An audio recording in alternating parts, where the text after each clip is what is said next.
wooden window would overlook the lieutenant's vegetable garden. But over history, the name of that tower was slowly changed. Tower of Blood, or Bloody Tower, because everybody that seemed to go in there came to a sticky end.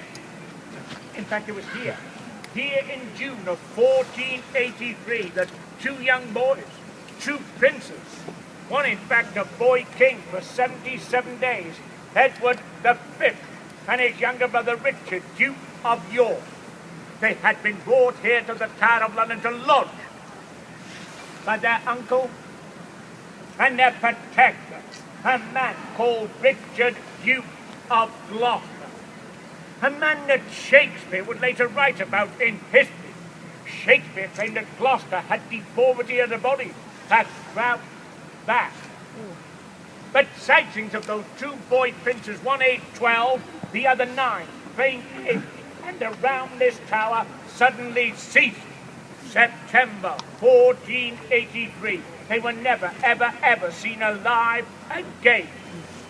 And by tradition, they had been murdered in that lower chamber by suffocation with a pillow or stabbing with a dagger. And their broken bodies were then bundled down the stone steps at the dead of night, and then hidden in a secret spot on the south side of this central tower. Now it was there that the bodies would remain concealed.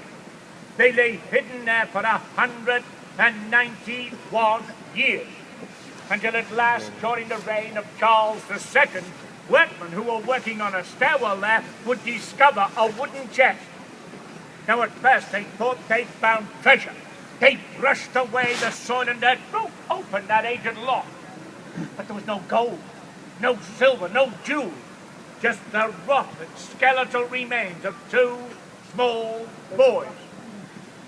So the king then ordered the remains of these two young princes be placed into an urn that had been specially designed by Sir Christopher Wren, and they were then reburied in Westminster Abbey in a spot called Innocents' Corner, and there they remain to this very day. But who did that terrible deed? Who was the perpetrator of that double murder? Just bear with me while I have some gin.